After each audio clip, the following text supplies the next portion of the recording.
Hello everyone, this is Jonathan Little for PokerNews.com. Today we have another hand from the $5,000 buy-in six-handed World Series of Poker event I played this year. And here, the cutoff, who I do not know, raises to 2,000 at 400, 800. So the blinds have gone up a decent amount since the last hand. And I get pocket fours on the button. Against good, competent players, I definitely think you need to be 3-betting or folding these hands for the most part. And I don't really think folding is much of an option, even with slightly shorter stacks of about 50-something big blinds. It may sound a little bit crazy to think that you need to be 3-betting in a lot of these spots, but there is a ton of value in putting your opponent in a spot where they have to stick around out of position. That's just going to lead to you winning a lot of pots, where if you call pre-flop and your opponent just bets the flop, you lose a lot of the time, where you're stuck calling with a very bad bluff catcher in position. Of course, you're going to flop a set sometimes, and that's nice when that happens, but you can't bank on it. I think a lot of people set mine in spots where they could just essentially turn their hand into some sort of a bluff or semi-bluff. So anyway, here I make it 4,800, and now a loose aggressive guy in the small blind makes it 11,500. Man, oh man. Well, at this point, it cost us about how much is it? We made it 48. So it cost us about 6,000 or 7,000 to see the flop. So we're getting pretty great pot odds. We need to realize about 30% equity in this pot. And I don't know how we don't, being in position. So I'm going to see a flop here, but I certainly don't love it. It's always important to ask yourself, how wide is this laggy guy going? I mean, we could conceivably go all in before the flop, which would really be optimistic. But if the opponent's 3-betting stuff like ace-jack and king-queen and king-jack and ace-4, who knows how wide the guy's going. But if he's 3-betting quite wide, we actually will be able to pick up this pot a lot before the flop, and picking up this pretty substantial pot at this point is very relevant. Of course, if the guy's just going to have a tight range, we should reluctantly call and try to get there on the flop. I mean, I just mentioned how set mining is not really where you want to be, but once the pot becomes very large and your odds of realizing your full implied odds go through the roof, because we're going to stack the guy a lot if he actually does have a good hand, you can justify set mining. But if you're going to win only a small amount off of your opponent when you make a set, then clearly you shouldn't be set mining. But here, I think we can expect to have pretty great implied odds, and being in position, we're going to get to realize our equity decently well. If I was out of position here, I would just fold, but this really highlights why you want to be in position. So let's see the flop. Flop comes Jack 5-3, which is relatively safe. My opponent checks, and when he checks, it's kind of tough to know what he's doing. He almost certainly has either a very strong hand or some sort of marginal made hand or garbage. I know that's a pretty wide range. It's kind of tough to know exactly what any particular player is doing. I think a lot of people, when they check, they're going to have something somewhat marginal. So what is marginal on Jack 5-3? Well, I think it's going to be hands like underpairs, like 10s or worse, and it's going to be big cards.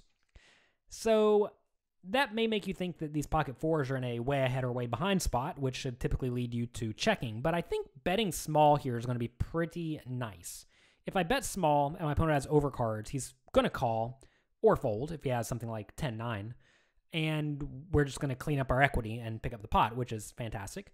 If he does have an overpair like 10s, we put in one bet and then we're not going to put in any more. Whereas if it goes check on the flop, maybe he bets small on the turn and then small on the river, or checks the turn and then blasts the river or something like that. And that could lead us to making a pretty big call. So if we bet small one time on the turn, I think that's the amount we're going to lose when we are beat by a marginal made hand. And I'm not going to try to bluff him off of something like 10s. That's not really what you want to do against a loose aggressive player when, notice, he only has a pretty short stack to pot ratio, 2-to-1. So I'm going to bet here, but I think I'm going to bet pretty small. Pot's 26,000, and I do go 6,000, right? Very, very, very small. If I get check shoved, I'm just going to fold. I understand we could get bluffed sometimes whenever he does have a hand like a flush draw, or maybe he decides to check shove ace queen or something like that, which I don't think is going to happen too often, but maybe it would. And we are essentially pricing in overcards to call, but I don't think that's that big of a deal. And we're just getting a little bit of money in the pot. And very often, we're going to get check 2 on the turn, and we can go from there. So opponent does call, as expected. Turns at 2 of spades, giving us a straight draw. Opponent checks now, and like I said, I'm not going to try to bluff him off of 7s or a hand like that. Also, if I bet the turn and he check shoves me now, I mean, if I bet like 10,000 and he goes all in for 50, gosh, I guess I have to fold, and that's really not what I want. I could jam the turn. You know, I don't hate going all in on the turn. If we think we have any shot of getting our opponent to fold out 10s through 6s, I guess 10s through 7s, because 6s has a gut shot and probably isn't going to fold. If we have any shot to get him off of those hands, then sure, feel free to shove, because then we protect our equity against ace-king, which does have a lot of outs against us, and also we may make better hands fold. So that'd be a pretty sweet play if we thought that was the majority of his range. But kind of sticking with the plan, I'm just going to check behind and try to realize our equity. We get a great river, the ace.